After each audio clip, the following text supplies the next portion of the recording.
It's the Genesee County Compassion Club show. I'm your host, Jeremy, back in the studios here at allpointstv.com. It's a beautiful day. How you doing, John? Pretty good. That's a big dog over your shoulder. I love dogs. Yeah, he's right there. He's about to devour you. No, man, he's happy. He's a feel the weed. Yeah, he's happy. He's about to take a nap. I have a feeling. Yeah, today's episode brought to you by good canine health and happiness. All right. Anyways, yeah. Genesee County Compassion Club show. What's up, everybody? I'm going to get this going, let you guys know what's been happening down at the G3C, and give you a little update on all the recent news items dealing with marijuana. Man, it's hot. The heat is here. We got the heat wave going on. I'll hear no complaints from all you winter haters, but my phone says it's 77. I believe that is a lie. Maybe it's 77 in here. I rolled away from that. What do you say? Sorry. I said my phone says it's 77 degrees. I think that's a lie. I think it's hotter outside. Yeah, I'm thinking maybe 87. That's more appropriate, I would think. Yeah. It feels like a wet shower. Yeah, that's a good summation of it. Yeah. Right on. All right. Well, hey, let's get this on and talk about our events. We had an awesome 710 party. Here's the shirt. We still have some of these shirts available if you guys are interested. One of a kinds. But 710 rocked out, man. We had a rad time, all right? Iron Snake was there performing all the 80s hits. They were fantastic. Dusty, the lead guitar player, phenomenal. The lead singer, man, he was so cool. Had the British accent and everything.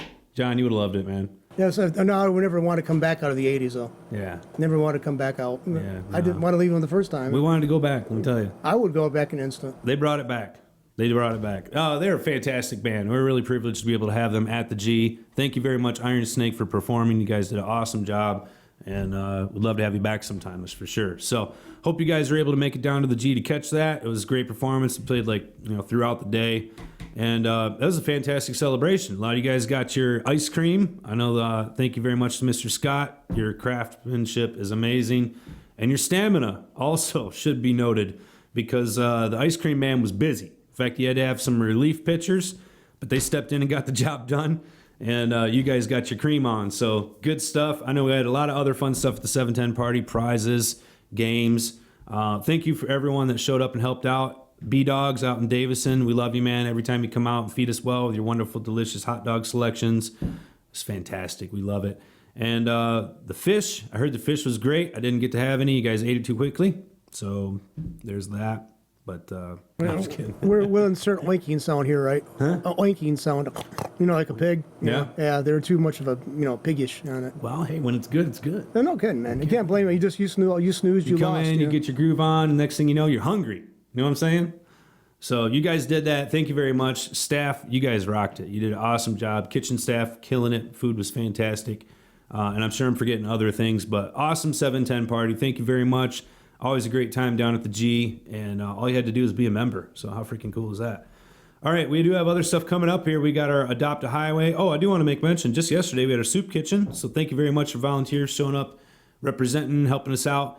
We really love you guys, and soup kitchen it's a great opportunity. Please make sure if you've got time, we do this the third Tuesday of every month. We serve the lunch, and we could definitely use some additional help down there. It's always good to see new faces. If you haven't done this before, come on down, volunteer, have a good time. You won't regret it.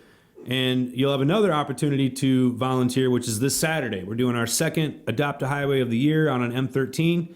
We're going to meet at the club at 9 a.m. and cruise out to M13. We'll probably be there about 9:30.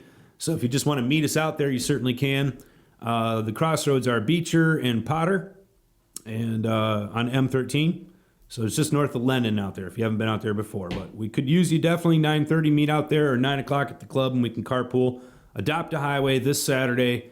And it's our second cleanup of the year, so it really won't be too bad. Hopefully the weather will cooperate. I know it's supposed to be blazing hot. So we're going to try to get out there early, rock it out, get done, and get back to the club before it gets too warm. But we'll have water for you. We got our safety video. Make sure you guys don't pick up meth kits. All that good stuff. But definitely, if you can help us out this Saturday, Adopt a Highway. Like I said, it's our second time going out this year, so it shouldn't be too bad. Nice walk in the morning, get your blood pumping, and help represent the patients and caregivers in the community, showing that we do care. All right? So this Saturday, please, we need your help. All right? What else we got going on? We had our G3C Summer Giving, And this is a pretty cool thing. You guys at the club made this happen. Thank you very much. I love being able to talk about stuff like this because you guys do stuff like this. And so, yeah, I'm going to brag about this a little bit. I think it's just a fantastic thing. This was a summer giving drive that the G3C made happen. They donated or we received from you 1,124 items for Jamaican school kids.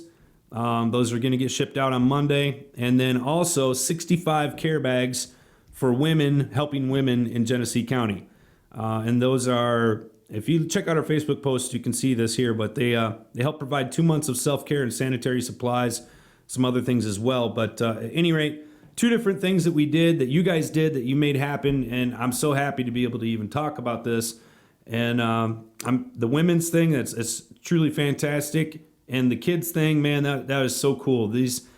I was there. I'm privileged to go there, and I can tell you these kids have nothing. It's a little schoolhouse in the middle of the Jamaican mountains, and this is going to be really, really awesome. So you guys did that. Thank you very much.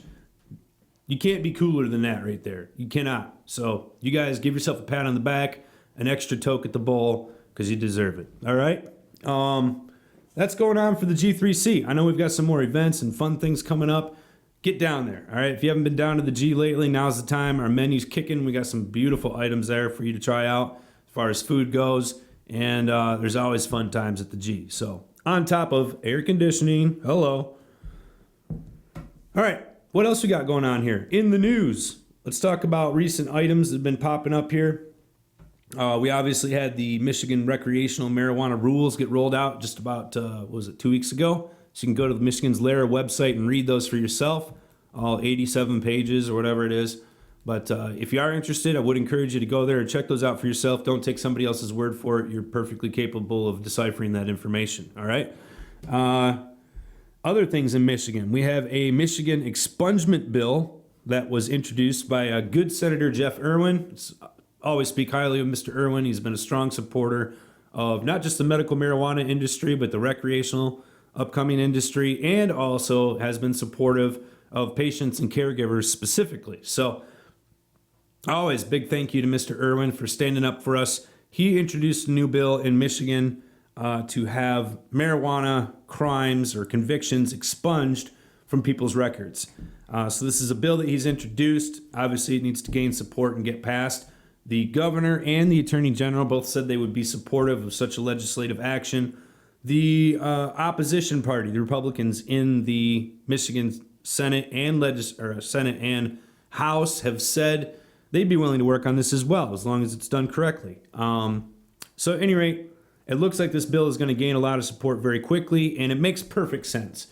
We passed legalization here back in November, and unfortunately, there's still a lot of folks out there in Michigan that are affected by past convictions that would no longer be considered illegal in today's world. So certainly they should not still be suffering from that, and they need to have their records expunged. Obviously, these things can keep them from having gainful employment, getting assistance or getting school, whatever it is. I mean, having things on your record obviously is an impediment to moving forward, and there's no reason for it.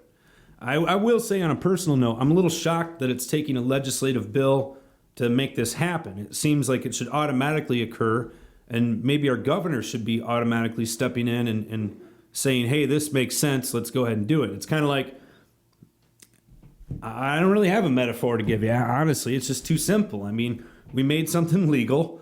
People who got in trouble for it in the past when it was illegal should no longer be paying a price for it today. I mean, it's that simple. And why we need to have a bill, gain support, get passed, give these people common sense justice today, I don't know. I mean, it seems like something the governor could just step up, do a little signature, wave of the hand, whatever it may be, or the attorney general, whoever it is, and say, hey, look, we don't need a bill. The law implies that this action's not illegal. Therefore, these people who were busted, I mean, come on.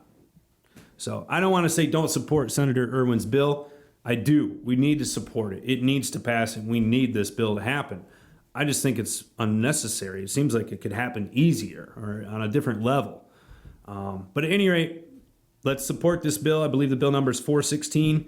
And you can check it out online if you want to read the details to it. It's pretty simple in a nutshell, just expunges people's records for something that is no longer illegal. It just makes sense. So, all right, other things we got going on here. Let's get to the rest of the country, if you will. And I know it's been a couple weeks since we've had a podcast, so give me just a second here. We got a bunch of different headlines. I'll go across here and just kind of whip them off here quickly for you. We'll dive into some of the details. Let's see here. We have Kansas City says that most people will be denied for licenses. This is for medical marijuana. Let's see here. I usually like to skip over the business stuff. Boston's first marijuana store receives preliminary license. It could open within a few months. Let's see here. There's regulator concerns in California that they're going to be unable to actually oversee the state's marijuana market. And let's see. Hollywood approves a cannabis cafe. Ooh. Let's see here. New laws regarding hemp halting marijuana-related arrest. So it's interesting to see the progression of this as it continues to go on. We're watching every state take steps forward in the marijuana movement, and interesting to see how we deal with all these different issues. I want to dive into the story, let's see here, regarding Kansas City. So, and I think it's interesting to take note. There was an article that was posted earlier this week about the Oregon market in comparison to the Washington market. And I think most people are well aware of the issues that Oregon faces. In fact, they just recently introduced legislation, which is quite interesting, asking or stating that Oregon would have the right, or give themselves the right, I guess, to start selling their cannabis products over state lines. And obviously this is in regards or in response to the surplus of cannabis product that is in Oregon right now. So initially when Oregon got their licensing process figured out, they said they wanted to open it up to just about everybody. They didn't want to cap the market. They wanted the market to cap itself. And they wanted to do this so they could try to eliminate the black market. So they had a couple different purposes behind why they wanted to go this method or style, if you will. And it's interesting to see how it's playing out, because obviously now there's a surplus. There were reports and articles stating that Oregon had enough cannabis on its shelves from last season's harvest to last for the next 3 years. So as the business continues on, they're seeing less people renew their licenses. They're seeing a lot of growers not utilize their full amount of grow space, and the market is adjusting. Prices are now starting to slowly rise back up as the supply is slowly getting diminished, but there is still a gluttony of supply in the state. So one of their senators stepped up and said, hey, I want to introduce legislation that says we will be able to sell over state lines. And I thought this is pretty profound because, in a sense, that would be breaking federal law. Now, it's interstate, and it would be something that the feds could or could not potentially be interested in. Of course, if Oregon goes through with this, other states are going to want to immediately jump on the bandwagon, such as like Colorado and California, and shipping their product to other marijuana-friendly states. And this is really the beginning, if you will, of the door opening up for the federal issue of interstate commerce to start actually making a dent in our federal policies. And I think ultimately this is what is going to change federal policies, is when we have large corporations, entire markets such as like Oregon, looking to expand, having the ability already on hand to do so, and having an issue with not allowing them to do so as well. So as Oregon continues to sit on the surplus product, they're seeing a lot of licensees sort of bend the rules. They're worried about having black market traffic and increased interstate traffic and so on and so forth. So they're trying to deal with the issue that they know is a problem. But let's compare that. I'll back up here and talk a little bit about Kansas City. So the director of the Missouri New Medical Marijuana Program said Tuesday that the majority of people who want to sell the product in Kansas City won't be granted licenses this year. He said it's purely a numbers game. The state plans to license the minimum number of dispensaries allowed under the constitutional amendment that they approved in November. That's 24 in each of the state's congressional districts. In District 5, which includes most of Kansas City, Independence, Lee's Summit, and Blue Springs, more than triple that number, 73 people have already pre-filed applications. So obviously, if you can only have 5 or 24 in each of the state's districts, you already have 73 people applied in one. So you can do the math there and see that 1 out of every 3 is only going to get it. So at any rate, yeah, they have a $6,000 fee that is non-refundable. So I think that's kind of disingenuous. You know, why would a city do that? I'm just going to take $6,000 of your money just to tell you that you're not even going to really be allowed to apply. And that's happened here in Michigan too. So it's not unique to Kansas City, but it is kind of like highway robbery. All right. But at any rate, that's what's going on in Kansas City. And so we see states that are making adjustments based on what they're seeing in Oregon, trying to limit the market in a sense. It's, I think, disingenuous on one hand, un-American on one hand, to try to limit that, cut people out, and especially to do so by fiscal qualifications. So like what we did originally here in medical marijuana in Michigan and creating a threshold for a minimum investment on hand to be able to apply for one of these licenses, it's exactly what we did. We said, all right, we don't want to talk to anybody as a state to give them a license unless they're basically a millionaire. If they don't have a large backing behind them, we don't even want to talk to them about giving them a license. Now we've changed that and we're starting to open up the door. The director, Andrew Brisboe, has said with the recreational program, we want to do the opposite. We want to open up the door. We want to invite a lot of the smaller businesses in, make it more easy for them to qualify, take away the high dollar capital requirements that they previously had. So in a way, our state is definitely moving in a positive way, but I think we also need to take note and look at states like Oregon and try to somehow manage this. And I don't really necessarily have the answers on what is best to do that. Obviously, we already have a strong patient caregiver network in Michigan. There was a nice article on the, I believe it's the Social Living Network. Rick Thompson wrote about Michigan has over 1 million plants in control, under the control of patients and caregivers. And by comparison, the licensed facilities that we have now in Michigan have only a very small amount of plants underneath their control. So it will be a long time before Michigan's supply is sort of flipped over, if you will, and now being supplied by licensed facilities and less so by patient caregivers. We have yet to remain to see if that is going to happen. But obviously, we've got a strong network built here, got another network that's being built, and then there's the rec built that's going to be built on top of that as well. So we do have some issues coming our way here in Michigan that very well in the future could look like Oregon. And I think that we need to be careful about that. And I think that also we need to look at what Oregon's doing as well, opening up the door to other markets and allowing people to actually be treated like regular businesses. So we'll have yet to see how that's going to go. I wanted to share that with you. I thought it's always good to look at other states and, you know, learn lessons from them. Colorado seems to be sort of in the middle somewhere. And to give you guys an average, like right now in Colorado, you can go to just about any dispensary in Denver and get an ounce underneath $100. No problem. Probably high quality, pretty decent stuff. And they'll go all the way down to maybe as low as $40. It just depends on where you're at. Oregon is even potentially worse.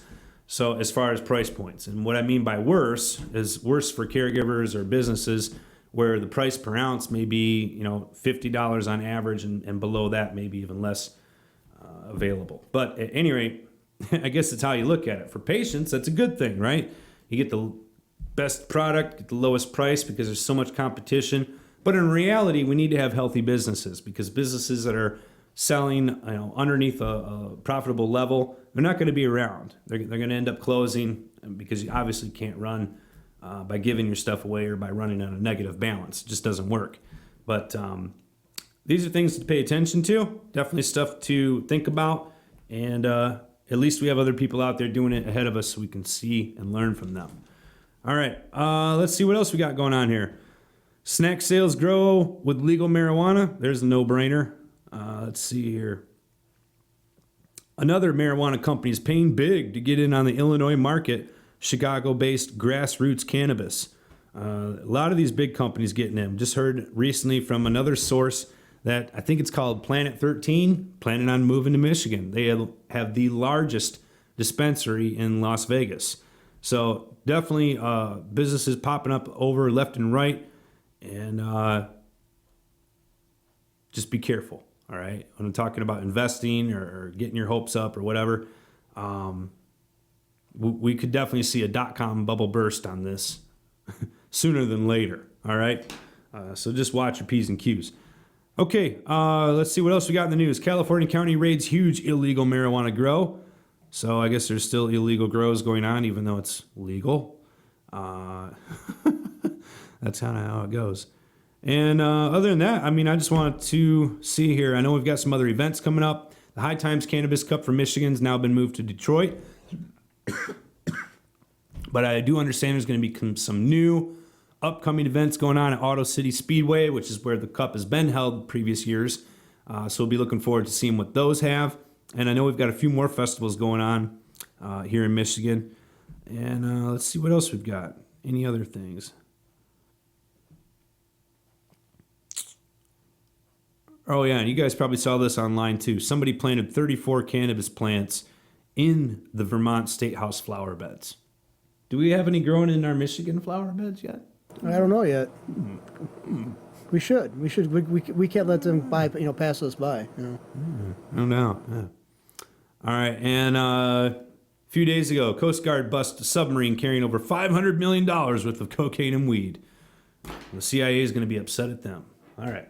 Okay, that's all I got for this week's show. Well, thank you guys for joining me on the G3C show. Also, please check out allpointstv.com. Got some other good broadcasts going on here, podcast. Subscribe too. Broadcast. I'd like to get up to like over 500 in the next month or so. Subscribe and like. I don't think I've ever said that before. Right, so because we like to do that. All your listeners out there.